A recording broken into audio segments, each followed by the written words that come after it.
Once again, we are back with a video game cause violence, almost more specifically being toxic. Not only that, but apparently TikTok is what causes it. There is a smell in here that will outlast religion. G'day, Tēnā koutou. Welcome back to the Quasi channel. Once again, video games, or should I say the Boogeyman game, Grand Theft Auto, has been accused of creating bad boys that do horrible things to girls. Here we have Peter Dogshit Dutton, the Minister for Home Affairs at the time, talking pure dribble about including that he wasn't entirely interested in the job as a defense minister.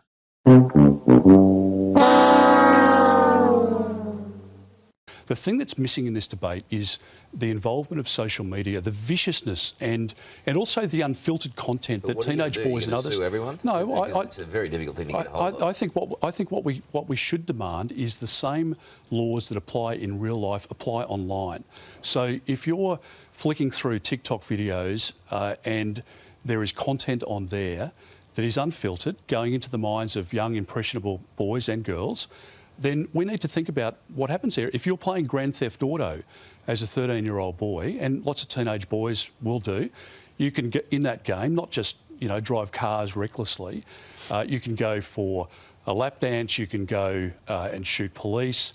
And so we need to have a broader conversation about the influences on those young boys, both in a family setting and a societal setting, and particularly online. He sounds very prime ministerial. Now, as for games causing violence, this has had no correlation, just like books and then rock and roll and TV and movies. That has all just been, there hasn't been any direct correlation to any of it.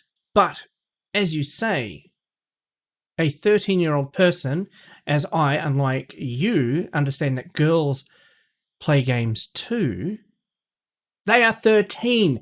Games like Grand Theft Auto are 18 plus. They are not intended for audiences under 18s, or should I say, for people under the age of 18.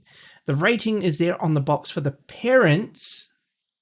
I'm going to bring this back to the parents to see. Ultimately, 13-year-olds shouldn't be playing Grand Theft Auto or Cyberpunk 2077, nor should they be watching TV shows like Game of Thrones and The Walking Dead. But at the end of the day, this isn't for me or for you as a Minister of now Defense have any say over. It's down to the parents. The information is there. They just choose to ignore it.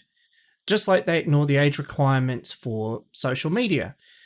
I mean, in the EU, the law is 16 for kids to have any social media accounts at all. Here and in New Zealand, the US, I believe in the UK, it's all 13. However, with TikTok, which you have actually specifically called out for in terms of unfiltered content, actually have a requirement for that. A guardian approval is required for those under 18, and in fact those under 16 have their TikTok account set to private.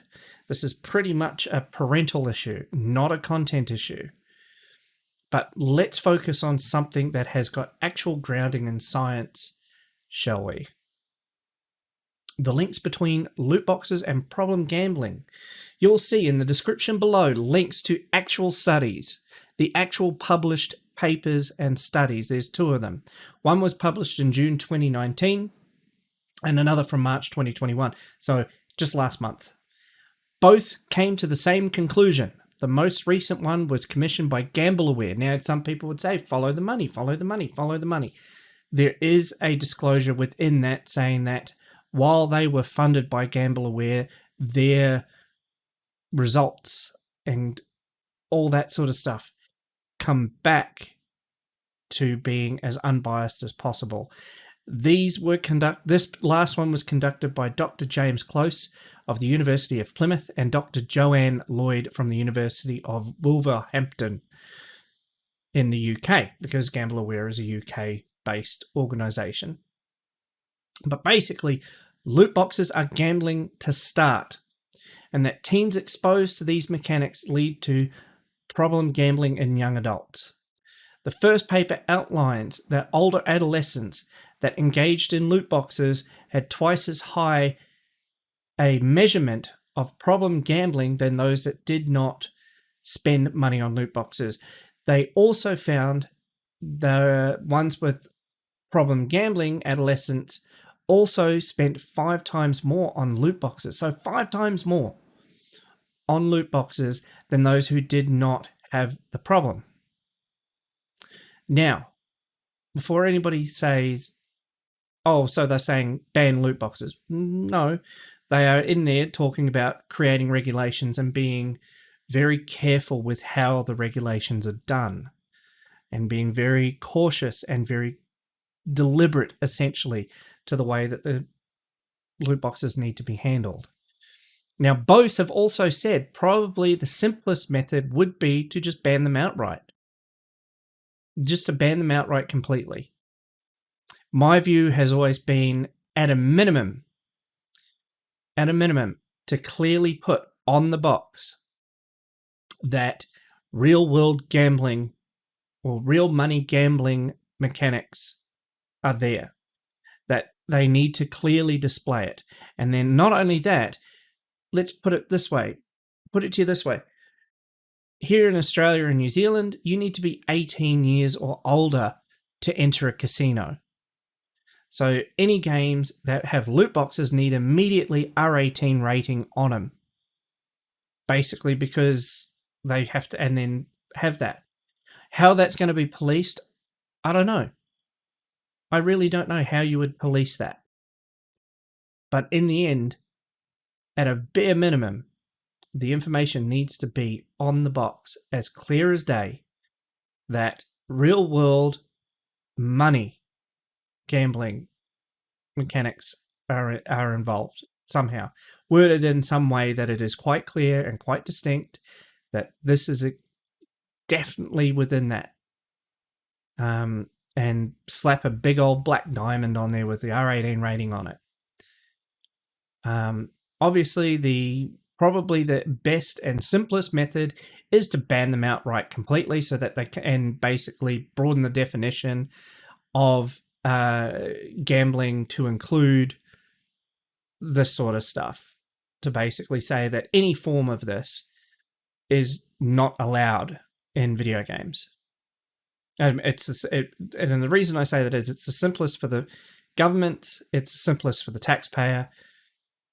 It's absolutely, in the end of the day, is the nuclear option and completely wipes it out entirely. One of the nifty things is that we would see a return to premium gaming on mobile phones, and maybe mobile phone gaming would finally catch up to a more appropriate gaming style rather than the freemium style of games. But who knows? Time will tell. But these studies are pretty much starting to come through, and we will see changes, hopefully see changes in legislation dealing with loot boxes. But at the end of the day, Mr. Dutton, how about you just stick to the defence of Australia and don't worry about things that have nothing to do with you or any of your backward, I want to say boomer views, but these are beyond boomer. These are the generation before the boomers. So thanks for stopping by. I'll see you around like a result. E no hora.